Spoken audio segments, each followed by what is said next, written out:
Rodrigo Valadares é o meu entrevistado a partir de agora. Jornal da Fã. Entrevista. Muito bom dia, deputado. Bem-vindo mais uma vez aos estúdios da Fã. Bom dia, meu amigo Narciso Machado. Bom dia a todos aqui da Fã FM, Diego Rios, Wendel Lessa. É um prazer muito grande estar falando com vocês aqui. Bom dia a todos que estão nos acompanhando ao vivo aqui pelo nosso Instagram, também pela rede da Fã FM, ao vivo aqui no YouTube. Rodrigo, uma grande articulação foi feita no Congresso para a votação dessa regulamentação da reforma tributária. Uma comissão de trabalho composta por deputados dos mais diversos partidos ali da Câmara, do Congresso Nacional, enfim, fizeram um estudo e apontaram aí essa proposta. Lá no plenário você votou contra. O que é que levou o Rodrigo a votar contra essa proposta que foi votada essa semana? Vamos lá, vamos do final para o começo. O que acontece? O IVA, o conceito do IVA, Imposto ao Valor Agregado, que é dessa proposta, é um dos melhores conceitos que existem na atualidade, é o conceito europeu. É um conceito que você evita a bitributação, a tritributação, né? Você coloca realmente a alíquota de imposto, principalmente para consumo, em cima do produto final. Esse é um bom modelo. E a PEC 45 originária tinha esse bom modelo. O problema é que o Brasil, mais uma vez, criou uma jabuticaba dentro desse modelo. E nós, hoje, temos um IVA que tem um conceito oposto ao que é criado na Europa. O que é que acontece na Europa? A Europa chega e diz, setor de aviação, até quanto você consegue aumentar o imposto e manter-se competitivo frente aos parceiros locais e globais, frente aos mercados globais? Setor de turismo, setor médico, setor de prospecção de petróleo, até quanto você consegue pagar de imposto mantendo-se competitivo? Então, essa é a conta que o IVA global, principalmente o IVA europeu, fez e faz. E você tem a definição das alíquotas de baixo para cima, do nível municipal, ao nível de província, ao nível de estado. No Brasil, a nossa jabuticaba foi feita ao contrário. Então, o que aconteceu no Brasil? O governo pegou, eu gasto X, e desse X agora eu vou dividir para os setores. Foi isso que aconteceu. Então, infelizmente, o nosso IVA já começou errado, porque ela já começou com um conceito ao inverso. O governo, em vez de ver o que cada setor suporta de carga tributária e aí adequar os seus gastos a essa realidade, não.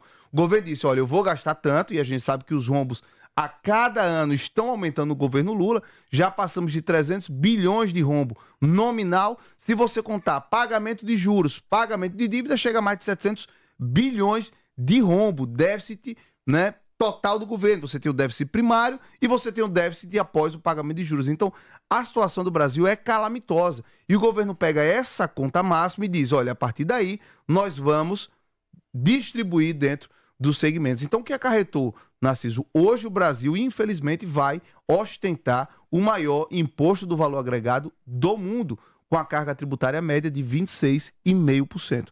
Para você ter ideia, a Argentina kirchnerista, que utiliza o IVA, a Argentina kirchnerista que chegou ao fundo do poço, tem uma carga de 21%. Então o conceito já é muito ruim. Fora isso, nós vamos ter um aumento significativo em diversos bens essenciais para a população. Exemplo, o Uber pagava em torno de 5%, vai pagar 26,5%.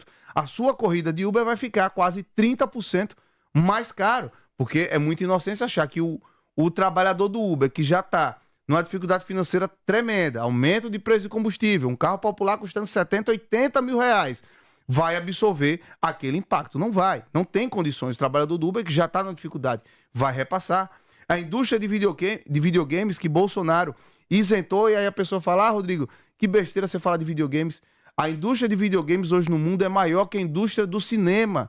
É uma indústria que movimenta bilhões e bilhões. O Brasil tem jogos reconhecidos mundialmente. E nós poderíamos ser um hub de criação de jogos online, de plataformas online, para, né, desenvolver o nosso país. Eu vou dar um exemplo da minha casa.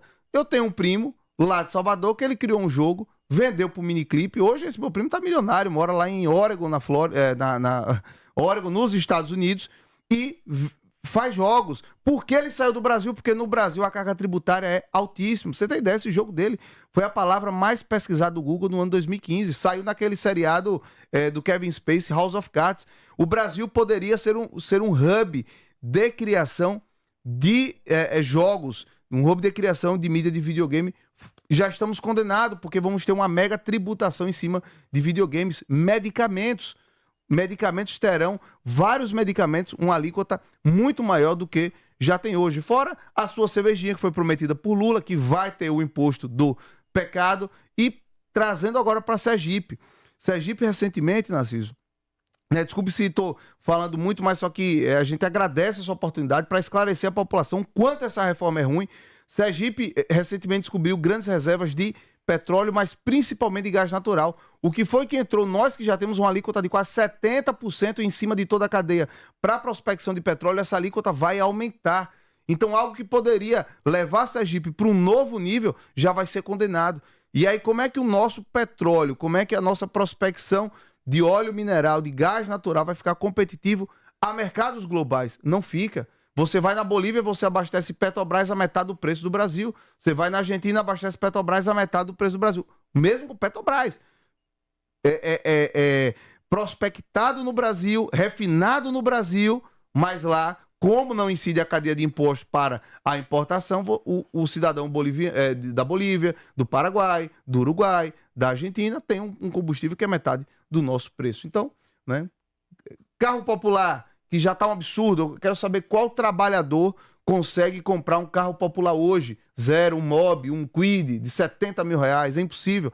Vai ter aumento na carga tributária para o carro popular. Enfim, é uma tragédia essa reforma tributária, que vai penalizar o trabalhador, vai penalizar quem ganha menos para manter a gastança exorbitante que hoje o governo federal ostenta.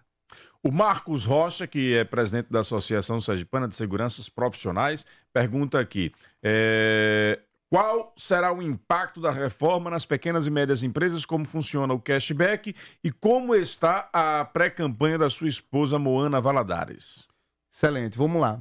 Pequenas e médias empresas, essas foram as que não foram salvas de forma alguma na reforma tributária. Por quê? As grandes empresas, Narciso, têm o lobby em Brasília. As grandes empresas têm como chegar em Brasília. Então, alguns setores, setor de turismo foi salvo, né? JBS conseguiu se salvar, mas fomos nós que salvamos a carne do brasileiro. Então, vários setores grandes, energia conseguiu uma parte de desoneração, telecomunicações, lobby da Globo, das emissoras ainda forte, conseguiu uma parte de desoneração. Onde é que o bicho está pegando? Varejo. O varejo do Brasil, que já está praticamente liquidado, vai sofrer ainda mais. É inadmissível um país com 220 milhões de habitantes, um país que, para uma empresa que ser próspera, você não precisa exportar nada. O Brasil tem um mercado consumidor gigantesco, nosso varejo está condenado. Vejam as grandes lojas, veja Magazine Luiza, Casas Bahia. Se lembra da Insinuante aqui da Bahia? Quebrada também, Ricardo Eletro, quebrada. E aí, imagine, se as grandes estão quebrando, imagine Dona Maria, que tem a pequena loja ali no Bugio para vender a sua roupa, para vender o seu item, vai estar condenada também, né? A segunda pergunta era em relação cashback. Nós apresentamos uma emenda junto com o deputado Alfredo Gaspar, porque como é que é o cashback hoje? Você comprar alguns itens, não são todos, que tem esse imposto exorbitante. O governo sabe que o imposto é tão alto que a população não consegue pagar, que ela vai devolver para parte da população. Mas o que o governo está fazendo? Ele vai devolver apenas para quem está inscrito no CAD único. São as pessoas na situação de miserabilidade extrema. Nós apresentamos uma emenda para que pessoas que ganham até 2 salários mínimos, que também é uma renda muito baixa para o nosso país, são pessoas que não estão conseguindo acessar o mercado de consumo, são pessoas que estão apenas sobrevivendo, para que essas pessoas também tivessem direito ao cashback. Aí você teria uma faixa populacional no Brasil muito maior que estaria, né, acessando o mercado de consumo. Mas, infelizmente, o governo fez lobby e a nossa emenda não foi acatada. O que é que isso significa? Menos pessoa no mercado de consumo, podendo acessar e consumir, você tem menos geração de emprego, menos geração de renda, menos desenvolvimento. Quanto mais consumo um país tem, mais vontade o empresário tem de abrir uma loja, de abrir uma fábrica, de aumentar a sua mão de obra, de contratar, de produzir, porque sabe que o mercado vai absorver. Os Estados Unidos, ele funciona muito bem nessa lógica. O imposto sobre o consumo lá é baixíssimo. Você, às vezes, se assusta, você fala, poxa, fui nos Estados Unidos, eu paguei aqui $10 num café. Tudo que tem serviço agregado é caro. Porém, eu paguei aqui $3 numa roupa de excelente qualidade. Eu paguei aqui, né, $20 num tênis de excelente qualidade. e você vê esse mercado consumidor aquecido. Infelizmente, o Brasil, que teve a grande oportunidade nesse IVA de manter uma alíquota baixa para o consumo, está carregando em cima do consumo, que penaliza o mais pobre. Porque, Narciso, um cidadão que compra um tênis, um cidadão que ganha um salário mínimo e compra um tênis, o impacto do orçamento daquele imposto é muito maior do que um juiz que ganha 30, 35 mil reais e vai comprar o mesmo tênis. E está pagando o mesmo valor nominal do imposto. Estamos entrevistando aqui no Jornal da Fã o deputado federal Rodrigo Valadares. Um condomínio fechado, pé na areia, com parcelas fixas a partir de R$ 599 e entrada parcelada em 5 vezes no cartão sem juros. Já é uma realidade. Meliá Residência, um empreendimento da Move Construtora. Ligue agora e saiba mais. 99884-4140. 99884-4140. Você ainda assiste TV pela parabólica antiga, aquela grande e cheia de furinhos? A imagem está com chuvisco e o som parece um chiado só? Troca que resolve. Com a nova parabólica digital, você tem muito mais qualidade de som e imagem na sua TV para assistir aos programas preferidos. E a troca pode ser gratuita. Se você é beneficiário de algum programa social federal, pode ter direito ao kit gratuito instalado na sua casa. Ele vem completinho, com a nova antena digital, receptor e controle remoto. Ligue agora, 0800 729 2404 ou acesse sigaantenado.com.br. Tenha em mãos o seu CPF e CEP para saber se você tem direito à troca gratuita. 0800 729 2404. Troca que resolve. Rodrigo, a pergunta do Newton Coelho. O que o deputado achou da proposta do governo Lula de imposto zero para qualquer tipo de carne? Todas as carnes. Aí você vê. Eu vou responder, depois vou responder a pergunta do Marcos Rocha, que eu não respondi, foi em relação à campanha da minha esposa. Mas, Newton... Você deixa para o final da entrevista, que aí a gente fala de eleições. Fechado. Newton, é muito triste, né? Assim, a internet é uma coisa maravilhosa, mas você tem que ter muito cuidado com as fake news. Essa é uma fake news, Newton, que você caiu como um patinho. A proposta da isenção da carne é do PL, partido do presidente Bolsonaro, a pedido do presidente Bolsonaro. Lula queria taxar carne, tem declaração dele disso, tem vídeo ele falando que o pobre não é para comer carne chique, que a carne chique tem que ser taxada. Lula lhe prometeu picanha e queria taxar sua picanha. Lula lhe prometeu cerveja e taxou sua cerveja. Quem salvou a picanha, quem salvou a carne do pobre foi o PL e a bancada de oposição. Fomos nós que apresentamos um destaque e o nosso destaque foi aprovado, colocando a carne dentro da isenção que Lula não queria. Então, muito obrigado pela pergunta. É importante a gente esclarecer que o presidentezinho que você votou, que lhe prometeu picanha, queria picanha para você taxada, para você não poder comprar. E aí ele lhe sugeriu ou um pé de galinha, ou uma abóbora, ou uma carne de soja. O Ronaldo Maia vai na mesma linha do Newton Coelho e diz que o deputado Rodrigo Valadares, bolsonarista, gosta de fake news. Quem acompanha as redes sociais dele não acredita no que ele está dizendo. Eu acho que você tem que fazer o seguinte, pega qual foi a fake news que eu fiz, você veja, um petista acabou de fazer uma fake news aqui. Pega a fake news que eu estou fazendo e vou lhe dar uma sugestão. Qual é o nome dele? Ronaldo Maia. Vá no Ministério Público, amigo.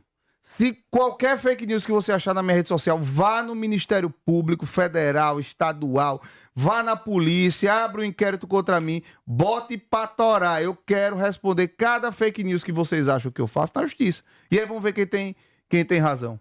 Breno Couto, pergunta ao deputado se ele votou para zerar o imposto das armas. Com certeza. Com certeza. Olha, mais uma falácia da esquerda. Mais armas, mais violência. O governo Bolsonaro foi o governo que mais trabalhou para que o cidadão de bem pudesse se armar e se defender. Qual foi o resultado disso, Narciso? 30% a menos de homicídio no Brasil. É fato, é dado. E por que a esquerda ignora os dados? Por que a esquerda ignora os fatos?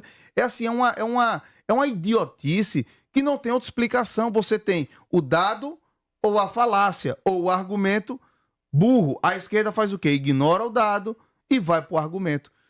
E vai para a falácia, e vai para a narrativa. Essa é mais uma narrativa que cai por terra. A população, quanto mais armada, melhor a segurança geral. A Suíça é um dos países mais armados que tem no mundo. E veja quais são os índices de violência lá. O Brasil, quando aumentou a possibilidade do cidadão ter arma, aumentou os clubes de tiro, o número de homicídios caiu 30%. Isso é um dado.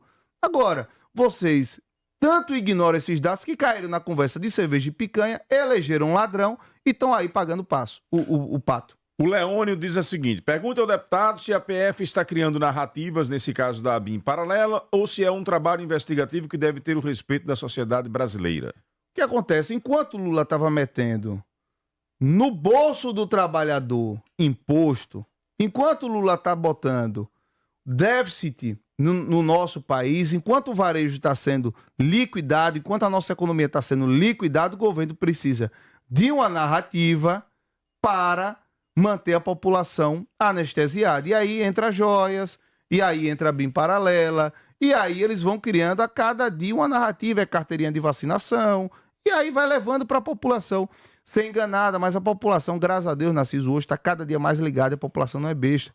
Está vendo o que está acontecendo, tanto é que a gente vê a queda de popularidade do governo a nível nacional, a nível do Nordeste. A gente vê que as pessoas que acreditaram naquela conversa de picanha e cerveja estão caindo na realidade. Então, para mim, é mais uma cortina de fumaça, com todo respeito à Polícia Federal, né? Mas quem não respeita a Polícia Federal muitas vezes é o Judiciário. A Polícia Federal fez aí a Lava Jato, bilhões devolvidos, delações, provas, tudo, né? Batom na cueca, como a gente diz na linguagem popular, e simplesmente, né, desfizeram tudo que a Polícia Federal fez. Então, a Polícia Federal tem o nosso respeito. Agora, na nossa avaliação, é apenas mais uma narrativa. O Alves da Atalaia vai nessa mesma linha dessa questão da BIM paralela, e ele pergunta qual é a influência dela no processo eleitoral.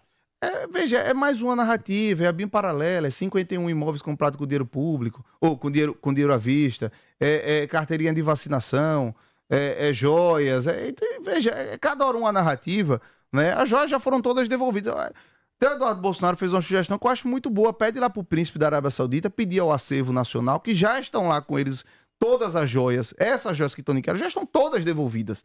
Pede do acervo nacional de volta, já que a joia que o cara presenteou cria tanto problema, pede de volta. Agora, por que essa mesma esquerda não fala do relógio Piaget de $20 mil que Lula usa no pulso? Nós oficiamos o Supremo Tribunal Federal e o Supremo Tribunal Federal disse, não, nesse caso de Lula essa joia pode, mas no de Bolsonaro não podia. Os 11 containers que Lula fala que tirou do Palácio da Presidência, cadê? Por que ninguém fala nada? Cadê a indignação? Nessa mesma linha, o Evangelista Júnior diz o seguinte: pergunta a ele se ele apoia o roubo de Bolsonaro, que foi maior do que o de Lula através das joias. Isso aí é um maluco. O senhor admite que Bolsonaro é ladrão? Irmão, ladrão é quem roubou bilhões desse país, como a gangue de Luiz Inácio Lula da Silva. Tá aí comprovada, porque também tem muita gente idiota, trouxa, que gosta de ser roubada. Bolsonaro ganhou um presente, é personalíssimo. O item joia é personalíssimo, ele poderia fazer o que bem entender. Os itens presenteados, a não ser em cerimônias oficiais de troca de presentes, o que não foi o caso, só são da União se tiver interesse da União, mediante a ser arquivo histórico, ou seja, se ele ganhasse o primeiro relógio que Cartier fez, pronto, ali era um item que tem um valor histórico. Aí a União poderia ter, né, o interesse. Então veja, se você se incomoda, esse cidadão não se incomodou dos bilhões que quebraram a Petrobras não está em Sergipe porque foi o PT que quebrou. A Petrobras não tem capacidade de investimento em refinaria porque o PT quebrou ela. O problema é que tem gente trouxa que acha bonito isso. Então se você tem tanta indignação com joia, vai lá no seu presidente de estimação Lula, né, o ex-condenado, e pede para ele devolver o relógio Piaget que ele ganhou do Jacques Chirac. Pede para ele devolver os 11 containers que ele levou lá do Palácio. Então é uma indignação seletiva de um petista, né, emburrecido pelas narrativas que crê e que acredita aí pela grande mídia. O pastor Zé Carlos manda aqui os parabéns ao deputado, e a Marcela diz aqui: presidente Lula sempre preocupado com os mais pobres, juntos até 2030. Põe no ar o áudio também do ouvinte. Bom dia, Narciso Machado, bom dia, deputado Rodrigo Valadares e ouvintes do Jornal da Fã.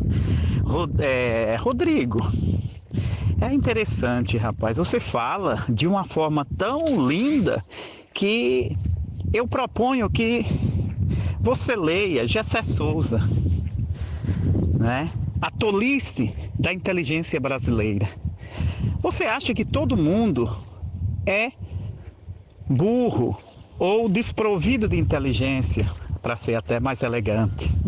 Rodrigo, o povo tem informações, o povo não vive só de fake news, não.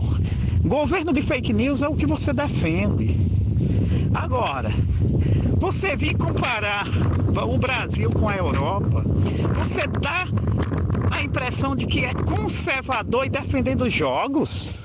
Você dizer que o governo Lula é quem quer taxar as carnes e que Bolsonaro é quem faz até chover, quaquaraquaquá. Santa ignorância. Eu proponho que você leia Gessé Souza, A Tolice da Inteligência Brasileira, que é o que você precisa. Miltinho do Cardoso, em São Cristóvão. O Moisés Rodrigues diz aqui, pergunte a Rodrigo sobre a participação do Congresso no Custo Brasil. Miltinho, de São Cristóvão, e eu vou lhe recomendar que você leia a Interpretação de Texto, volume 1, aquele de primeira série. Você está precisando ler assim, ou de pré-primário, da idade do meu filho, ou de primeira série. Veja que você fala tanto de inteligência e confunde que eu falei jogos que são games eletrônicos de jogos de azar. E não falei isso, não tem nada a ver. Eu, inclusive, votei contra toda a proposta de criação de jogos de azar. Então você, né, que me sugeriu um livro, eu vou lhe sugerir. Interpretação de texto, primeira série. Você tem que pegar aquele bem básicozinho, que tenha bastante, né, figurinhas, que aí vai ser melhor para você compreender. Põe o outro ouvinte. Bom dia a todos, me chamo Laís Lorena, gostaria de estar agradecendo ao deputado federal Rodrigo Valadares pelo esse trabalho maravilhoso que ele anda fazendo. Nós estamos sendo muito bem representados. Continue assim, deputado. Meu voto será sempre seu e da sua família. Grata por qualquer decisão que o senhor tenha tomado e que seja guiado por Deus sempre. Rodrigo Valadares, tem uma lei de 2014 que não pode ficar mais não. Você tá sabendo? Tá dando uma de santinho. Diga aí a ele que tem uma... Passou no jornal. Que tem uma lei de 2014, dentro da época de Dilma, que tem que devolver os presentes que ganha. Você pode ficar com chaveiro e caneta. Diga aí a ele que ele não tá sabendo. Quer dizer que Lula ficou com o relógio porque não foi aprovado. Viu? Tem uma lei de 2014 aprovada pela quadrilha do Congresso. O Alves da Atalaia retorna aqui, que mandou aquela pergunta, e aí ele mandou uma pergunta para mim. Narciso, gostaria de um maior respeito aos seus ouvintes divergentes do deputado? Nem vou mudar o deputado, nem vou mudar os ouvintes. O que é que eu vou fazer nesse debate beligerante? Faz parte do processo. Debate é isso. Faz parte do processo, né? Debate é Vamos isso. lá, o Anísio. Pois é, então, é isso que eu digo desse fake news, a pessoa cai nisso. Olha, para você ter uma ideia, a regulamentação que existe para funcionalismo público em geral não é nem 2014, é de 2004, certo? Dentro desse diapasão, em 2016, existe uma resolução feita pelo presidente Michel Temer, ou seja, não tem nada a ver com o Bolsonaro, que esses itens eram itens de interesse, eram itens personalíssimos. Isso só foi desmanchado em 2022 pelo próprio presidente Bolsonaro. Os presentes que Bolsonaro ganhou foram antes de 2022. Então, assim, é até complicado, porque o ouvinte, na boa intenção, quer corrigir, mas fala mais uma bobagem. Não é dessa maneira. Quando Bolsonaro recebeu os presentes, existia a portaria do governo Michel Temer, que os itens, joias, todos os itens de caráter pessoal eram itens personalíssimos, ou seja, itens do presidente. Agora, é engraçado, se a joia incomoda tanto, por que vocês não se incomodam com as joias que Lula usa, que ganhou do Jacques Chirac? Porque é uma indignação seletiva, né, tremenda. Então, as pessoas ficam presas na sua falácia, porque você não se indigna, tá lá ele usando um relógio Piaget. Vai lá no site, Piaget escreve P-I-A-G-E-T. Piaget. Vai lá e vê quanto é que custa um relógio Piaget que Lula tá usando. Diga a Rodrigo que não tem como defender o indefensável, que diz aqui o Denison. Concordo. E o Adidelson diz aqui, quero parabenizar o deputado federal Rodrigo Valadares pelo trabalho que vem desenvolvendo em defesa do nosso Brasil. Fica à vontade. Não, só agradecer o apoio, né, por onde a gente anda, Narciso, a gente sente esse apoio das pessoas ao nosso trabalho, porque não é fácil você estar lá no meio daquele congresso defendendo os valores, né, pelos quais eu fui eleito. E tem muita gente que chega lá no Congresso, se ilude, tem muita gente que chega lá no Congresso, cai no conto da fada e começa a mudar. E o nosso mandato defende exatamente aquilo que nós fomos eleitos. Antes da gente encaminhar aqui para o encerramento, já são 8h06, rapaz, já passamos aqui 6 minutos do tempo, mas temos que falar de eleições. O Giovanni Mota diz aqui, por que tanto ódio nesse rapaz? Desculpas e mentiras, o cara é fã de Lula. Chamar o povo de trouxa e idiota é ser sem escrúpulos, diz aqui o Giovanni Mota. Não é ódio não, meu amigo. Quem tem ódio de vocês é o presidente Lula, que está acabando com o nosso país. O que nós temos pelo nosso povo é muito amor. E por isso que nós estamos trabalhando e lutando para que a gente tenha um Brasil diferente. É aquela frase célebre, né? A esquerda, quando não está no poder, faz de tudo para destruir o país. Quando chega ao poder, realmente consegue. Infelizmente, é isso que está em vias de fato de acontecer no Brasil. E essa é a nossa voz, da gente alertar o nosso povo, que muitas vezes é levado ao engano. Quando a gente fala que existe um eleitor trouxa, existe um eleitor idiota, é esse petista aí, cego, que vê o roubo do PT e não aceita. Isso aí para deixar muito claro, para não chegar, Rodrigo chama eleitores de PT de trouxa. Não sei, a grande maioria, Narciso, 90% é levado ao engano. 90% desse eleitorado foram levados ao engano pela sua própria vulnerabilidade financeira. Foi prometido picanha, foi prometido cerveja, as pessoas foram levadas ao engano. O que nós chamamos de eleitor trouxa é esse aí, que vê toda essa roubalheira do PT, vê o Brasil indo por água abaixo e simplesmente, pelo seu fanatismo e pela sua cegueira, não consegue ter um raciocínio crítico. Mas vamos para falar de eleição, senão a gente não fala, né? Mandar um abraço aqui para o Rogério Alves, que está acompanhando. A Martinha diz aqui, diga a ele que presidente é Lula, Bolsonaro é ex-presidente e é indefensável. Vamos falar sobre as eleições de 2024. Como é que está a pré-campanha de Moana Valadares, sua esposa? Como é que está também a pré-campanha da sua pré-candidata a prefeita, a Emília Correia? Como é que você está avaliando esse cenário? Só respondendo a última para não ficar indefensável, para mim é um ladrão descondenado. Isso para mim é indefensável. Olha, eu agradeço muito, Narciso, essa oportunidade de falar, né, da nossa pré-candidata, tanto a prefeita Emília quanto, né, Moana, minha esposa, que é pré-candidata vereadora em Aracaju, porque foi uma escolha que nós tivemos que tomar com muito cuidado. O que a gente veio, eu tive agora lá no CIPEC, o maior evento conservador do mundo, tive a oportunidade de palestrar por 2 vezes, um sergipano palestrando no maior evento conservador do mundo, na sua edição no Brasil. E lá a gente via pessoas que permaneceram com o presidente Bolsonaro, que permaneceram com os nossos valores. E a gente vê quantas pessoas passaram e foram seduzidas pelo poder e largaram as bandeiras que defendiam. Por isso que nós apresentamos Moana Valadares como a minha pré-candidata a vereadora em Aracaju, porque eu tenho certeza que ela se manterá fiel ao presidente Bolsonaro, que ela se manterá fiel aos nossos valores, da mesma maneira que eu venho me mantendo fiel lá em Brasília. É muito gratificante, Narciso, da onde eu chegar, eu ver o orgulho das pessoas ao nosso trabalho, o elogio das pessoas ao nosso trabalho, pelas nossas posições e posturas. Por muitas vezes eu ficar sozinho em Sergipe, sendo o único que está votando com o povo, enquanto a grande maioria vota com o governo. Então, o que me fez escolher a minha esposa, Moana Valadares, para ser a minha pré-candidata a vereadora em Aracaju, é a plena confiança que ela será a legítima representante dos valores conservadores, a legítima representante do presidente Bolsonaro, que isso é importante dizer, que tem vereadores que se dizem conservadores, mas nem toca no nome do presidente Bolsonaro, e Moana será a mesma voz que eu estou sendo lá em Brasília, em defesa do presidente Bolsonaro, em defesa do povo conservador do Sergipe, ela será a mesma voz na Câmara Municipal de Aracaju. E Emília, na minha avaliação, Narciso, sintetiza o sentimento de mudança que vem no povo aracajuano. A gente sabe que Aracaju, há mais de 20 anos, é governado por esse mesmo grupo político.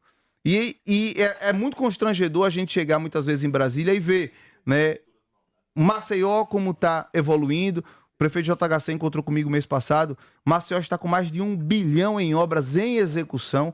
A gente vê Salvador também, um crescimento gigantesco, nosso vizinho. Quantas vezes a gente foi em Salvador e vê o quanto Salvador está mudando. Recife com João Campos, um desenvolvimento fora do comum. E Aracaju, condenado 20 anos ao atraso e ao retrocesso. E a gente vê esse crescimento de Emília, que é manifestado nas pesquisas, né, como a sintetização desse sentimento do povo de mudança. Eu tenho, né, muita confiança que Emília fará, né, um grande governo, um governo popular, desvinculado com esses grupos tradicionais, trazendo verdadeiramente o povo para a administração pública em Aracaju. Você me dizia aqui em off que ela é a melhor solução para o agrupamento do governador Fábio Mentidieri, por quê? na minha avaliação, a vitória de Emília é um maior alívio para o governador Fábio Mitidieri. Eu vou lhe dizer por quê. Emília, naturalmente, é uma candidata que ela tem uma força estadual, principalmente depois da última eleição de Valmir Francisquinho, onde ela foi a vice, e essa força reflete os números que ela está tendo em Aracaju. Emília, eleita prefeita, ela é uma adversária a menos natural para Fábio Mitidieri. Um segundo fator é que Emília, eleita prefeita, Fábio Mitidieri ainda se mantém, né, com os seus liderados, ainda cada um dentro de um tamanho mais razoável. Porque imagina, se um dos liderados de Fábio Mitidieri cresce ao ponto de ter a prefeitura, a gente sabe que esse candidato, os candidatos que estão postos, não são candidatos pessoais de Fábio Mitidieri. Nós temos o Luiz Roberto, que é um candidato que é um acordo com Edivaldo Nogueira, ou seja, é um candidato de Edivaldo Nogueira com apoio de Fábio. Nós temos a Iandra, que é a candidata de André Moura, também com a aquiescência do governador. Tem Daniele Garcia, que é candidata de Alessandro Vieira, também com a aquiescência do governador. E tem Fabiano Oliveira, que é candidato de Laércio, com a aquiescência do governador. Então, ou seja, Fábio não tem um candidato dele, com o DNA dele. Não estou fazendo julgamento de mérito. Foi a opção que foi feita. Então, elegendo-se Emília, ele vai manter ainda sendo a maior liderança do grupo. Porque imagine, se ganha um desses candidatos, qual vai ser o recado para o futuro? Como é que vai ser o governo de Fábio depois da eleição de um desses candidatos, se já não tiver tão alinhado, se crescer demais o pescoço? Você vê risco de rompimento? Não vejo risco de rompimento, eu vejo o risco de você fazer um governo muito dependente de uma força política em ascensão dentro do seu próprio grupo. Isso é muito perigoso para qualquer líder. Rodrigo Valadares, obrigado pela presença aqui nos estúdios. Até uma próxima oportunidade. Obrigado, Narcísio. Obrigado, Wendel. Obrigado, Diego. Obrigado, Sandimiro, que já está aqui também. Nosso diretor, Sandro Dimiro. Nosso diretor, obrigado aí por estar aqui nos prestigiando. E agradecer a todos que nos acompanharam aí pela FAM FM. Agradecer a todos aqui que estão também no nosso Instagram. Pedir que Deus abençoe o dia, o final de semana de cada um de vocês.